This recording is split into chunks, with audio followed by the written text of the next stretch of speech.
Hey there, this is Koi, and this is going to be a guide for the spooky action from a distance glitch here in Mire. This is a neat little trick that allows you to hit these crystal switches in the upcoming dark rooms while they're off screen, which saves you, I think, about 20 seconds on average. I don't know. But anyway, it's a really easy trick.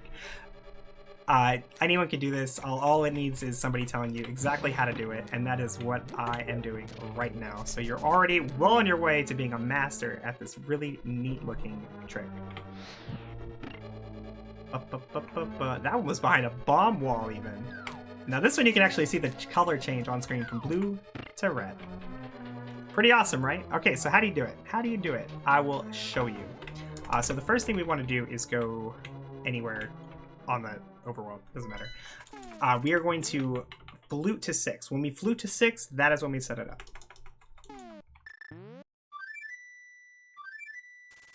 So when the bird flies off screen, if he sets an altitude value, so if we put the bird at the correct spot, he will set the altitude value that we need for this trick to work. And the way we do that is by walking below the rock.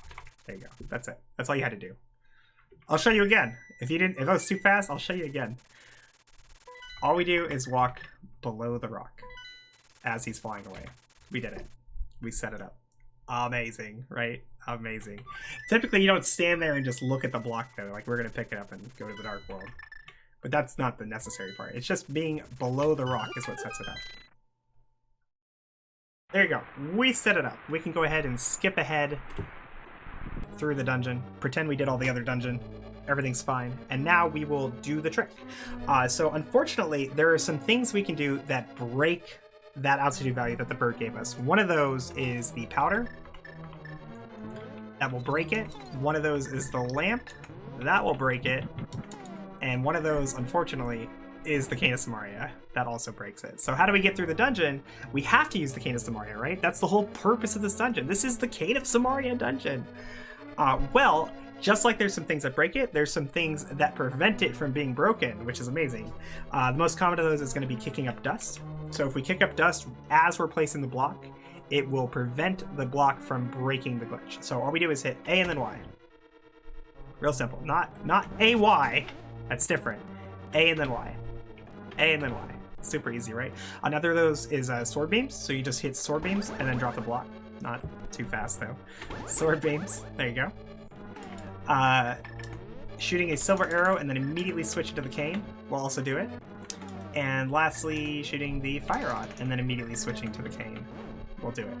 All of these things will let you place that Samaria block without breaking the glitch. So we're going to focus mostly on the boots because that's the most common one to have in this dungeon. You stash over here, A and then Y.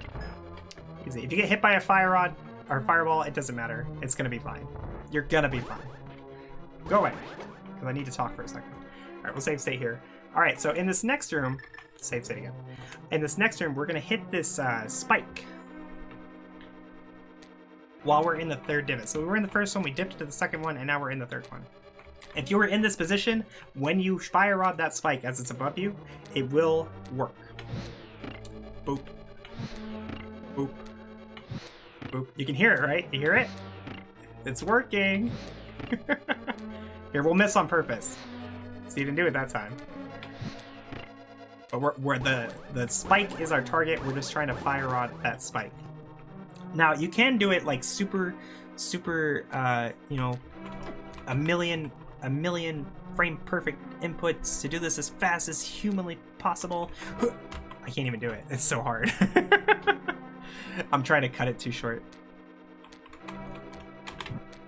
There you go. You can do it like that. That saves the most time, right? But if you want to do it more consistently when you're first learning it, you can just sit here and wait for him to pass once and then hit it. And that's fine. There's nothing wrong with that. Don't feel bad if you have to do that. That's what I do. Okay, next room. So this next room, we're going to aim for the anti-fairy while he's in like the upper left portion of the room.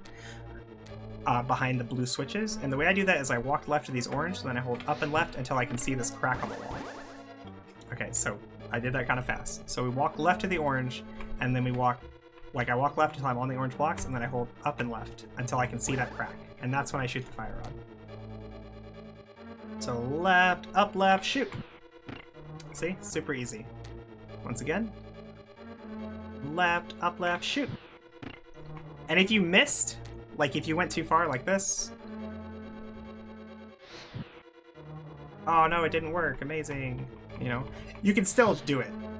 You just have to hit the anti-fairy while it was in the right spot. Although it's much harder. As you can see, that's why it's so important to not miss the first time, because I can't even repeat it.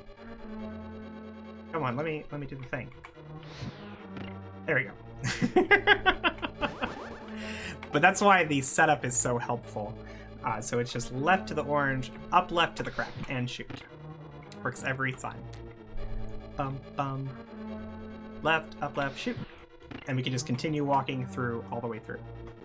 Alright, this last one is the easiest one because our target is actually a stationary object, which is this switch, or this torch right here. As long as we fire on this torch from the right side, or from the left side, while facing right, it'll work. So we can actually watch it change color. Red to blue. Everybody get off me. Or... Oh, no, I ran out of magic. I was having fun.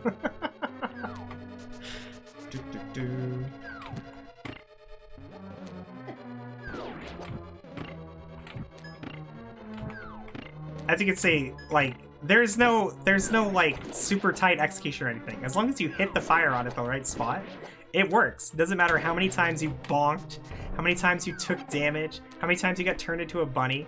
As long as you fire on in the right spot, it changes the switch color. Easy, right? Like it's nothing. It's so easy.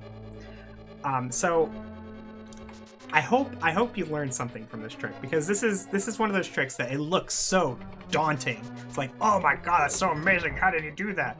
And then when you find out how it's done, it's like, oh, that's how he did it. I can do that. Anybody can do that, right? Super easy trick. Thank you so much for watching. Oh, I missed. Thank you so much for watching, and have a wonderful day. Wait, one more. Boom! Okay, bye.